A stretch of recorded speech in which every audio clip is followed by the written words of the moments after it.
Do not live in the shadow of people's judgment. Make your own choices in the light of your own wisdom. Emperor Haile Selassie I, who also goes by the name of Saint John the Divine One, who has many names, including Jah, Jacob, Jehovah, Israel, just to name a few. So imagine that you're a star and you met someone claiming to be his son, who says that he is Christ.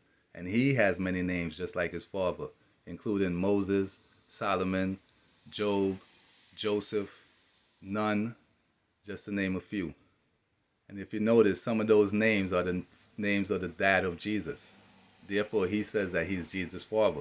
So if you notice, Jesus is the son of David. He's the son of Joseph, who follows the laws of Moses. And if you know that Jesus means Joshua, Joshua is the son of Nun.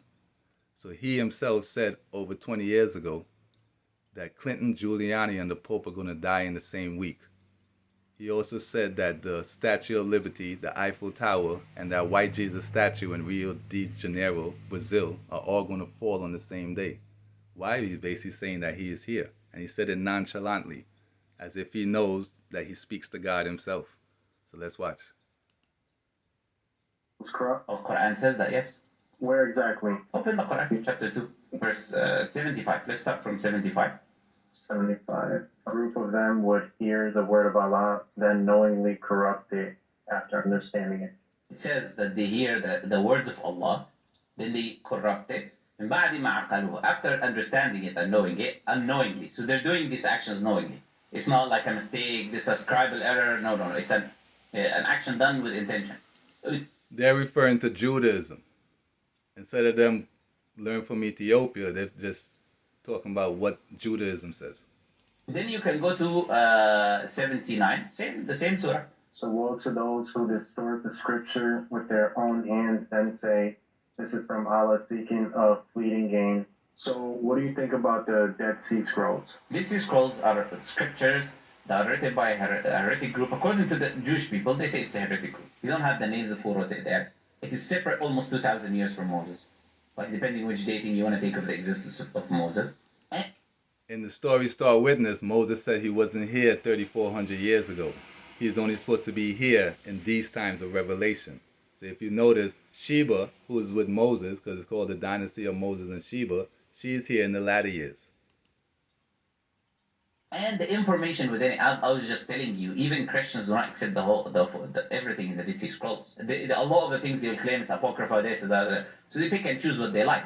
Well, and it doesn't even have most of the Old Testament, which is a lot of Christians do not know. It has the Old Testament was created over 1,200 years after the Ethiopian original tongues. But the Ethiopian original tongues was not in the Old and New Testament format. That started with the Geneva Bible in the 15th century. Most of Isaiah, and then some parts of the Old Testament. But Christians think that these scrolls have had the Old Testament, or for example, from beginning to end the same way they have it in their hands. It doesn't. And this is what a lot of Christians don't know. And I recommend a lot of Christians to actually pick up a translation of the Dead Sea Scrolls, and you see how big it is, and how contradictory it is, and how many things it has that is not in their scriptures. Right, because God didn't say Solomon, who goes by the name of Moses, died thousands of years ago.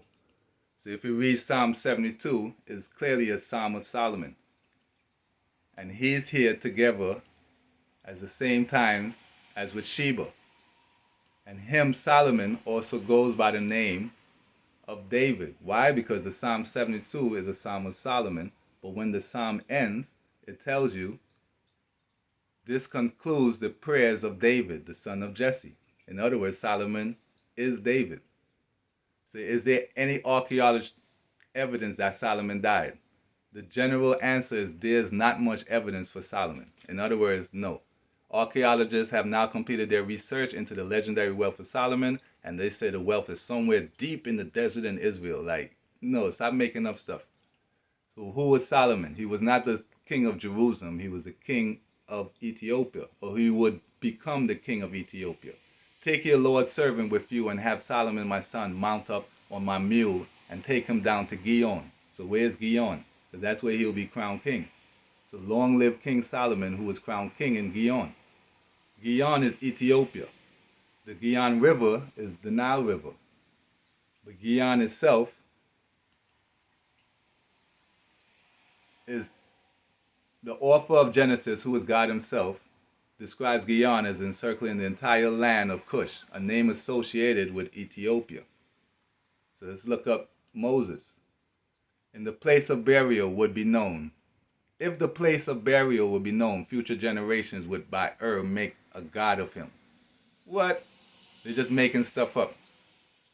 So they're saying he was buried by God in a location never since discovered. Why? Because that's what they wrote in their versions of the Bible.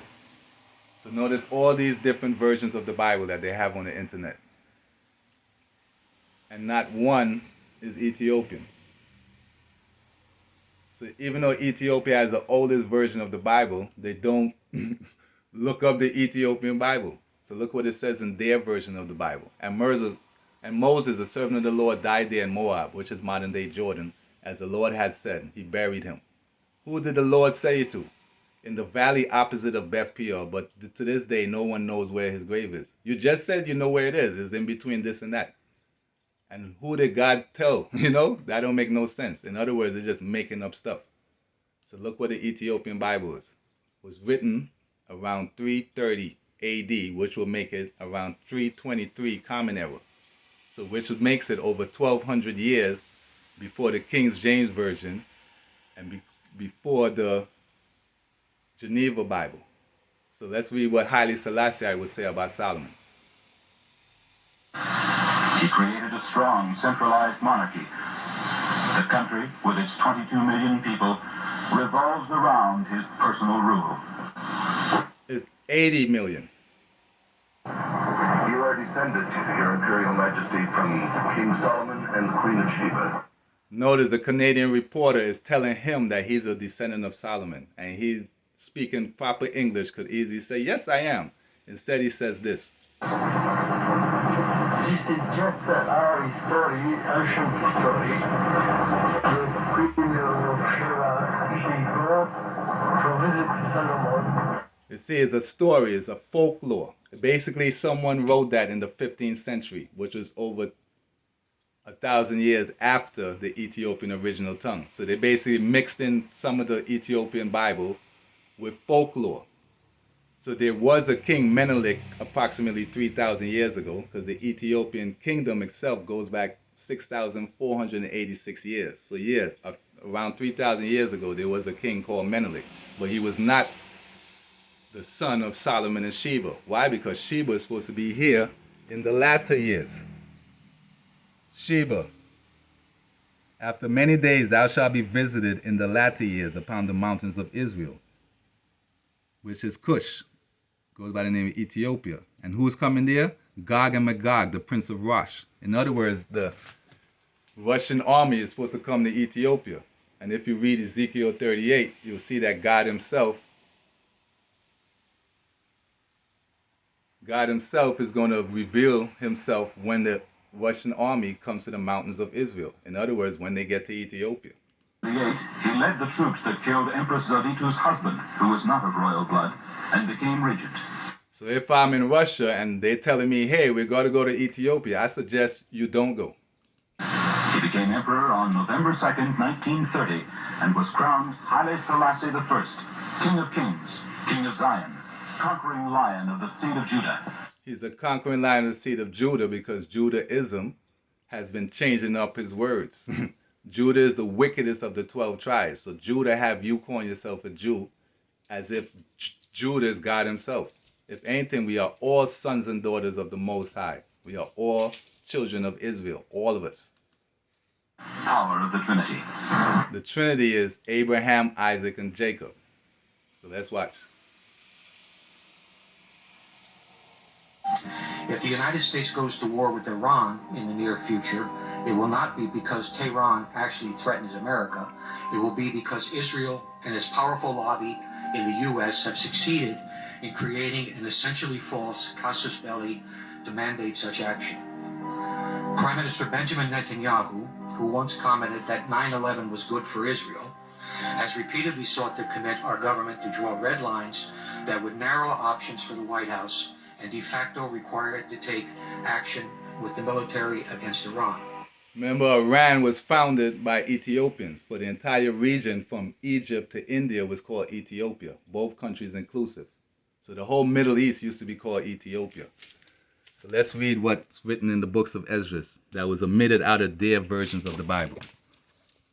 The first thing you will notice is that Solomon built the ark, and he's supposed to be here at the latter years or the end of times. So let's read. In 40 days, they wrote 204 books. So Esdras, who goes by the name of Moses, and 5 other people wrote 204 books. The highest spoken, saying, the first that thou hast written, publish openly, that the worthy and unworthy may read it. But keep the last 70 and deliver them only to such as be wise among the people. For in them the springs of understanding, the fountain of wisdom, and the stream of knowledge. Speak thou my words of prophecy, which will I put in thy mouth, said the Lord, and cause them to be written in paper. Fear not, for all the unfaithful shall die in their unfaithfulness. The sword, famine, death, and destruction. The innocent and righteous blood crieth unto me. I will surely avenge them. I will not suffer them now to dwell in the land of Egypt. Don't forget, the land of Egypt are all the lands that's under the Roman calendar, because Rome is just a continuation of Egypt. Smite Egypt, destroy all the land thereof, and the foundation of it thereof. For the sword, like as they do yet this day unto our chosen, so will I do also, and recompense in their bosom. My right hand shall not spare the sinners, and my sword shall not cease over them. Woe to them that sin, and keep not my commandments. For the Lord knoweth all them that sin against him. God shall bring a horrible vision from the east, where the nations of the dragons of Arabia shall come out with many chariots. Also the Carmenians raging in wrath, join battle with them. And they shall waste a portion of the land of the Assyrians, and then shall the dragons have their upper hand. And from the land of the Assyrians shall the enemy besiege them, be fear and strife among their kings. Then shall come great storms from the south and from the north and from the west, and the strong winds shall arise from the east, and shall open it, and the cloud which be raised upon in wrath, and the stars stirred to cause fear. They make all their earth afraid by a horrible star, fire and hail, flying swords, waters, and they shall break down the cities, walls, mountains, and hills, trees, wood, and they shall go steadfastly on to Babylon and make her afraid. Then shall come to her and besiege her, and the star and all the wrath shall they pour upon her. Asia, thou art the partaker of the hope of Babylon, and art the glory of person. Woe be unto thee, thou wretch, because thou hast made thyself like unto her. Asia basically followed Babylon and not Ethiopia. Thou hast followed her that is hated by all her works and inventions. Therefore saith God, I will send plagues upon thee, pestilence, destruction. With jealousy I have so proceeded against thee, said the Lord. Remember, the first commandment is put no other God above him. So a lot of people in Asia are basically not worshiping the true living God. Like as thou hast done unto my chosen, said the Lord, even so shall God do unto thee. Yah shall be broken down, and shall return to Babylon that was destroyed. So woe be unto Babylon, Asia, Egypt, and Syria. The earth quaketh, and the foundations thereof. The sea ariseth with waters from the deep, and the waves of it are troubled. For strong is his right hand that bendeth the bow. His arrows that he shooteth are sharp, and shall not miss, when they begin to shoot into the ends of the world. Woe is me, who will deliver me in those days? The beginnings of sorrows, famine, death, evils. There shall be no man left to till the earth. The virgins shall mourn, having no bridegrooms. In the waters shall their bridegrooms be destroyed, and their husbands shall perish of famine. Hear now these things and understand them. Behold, the word of the Lord, receive it, believe it not the gods of whom the Lord spoke. In other words, stop praying to made-up gods. Stop praying to gods that can't speak to you. The plagues draw nigh, as when as a woman with child in the 9th month. And they occurred the merchandise with robbery, cities and houses. The more will I be angry with them for their sin. For yet a little while of iniquity shall be taken away out of the earth. What will you do? Or how will you hide your sins before God and his angels? God himself is the judge. He shall take away certain of you and feed you, being little, with things offered unto idols. Then shall it be known who are my chosen, and they shall be tried as gold in fire. Hear, O ye, my beloved, said the Lord, behold, the days of trouble are at hand, but I will deliver you from the same. In other words, pray to the Most High, Jah, Haile Selassie, the Most High.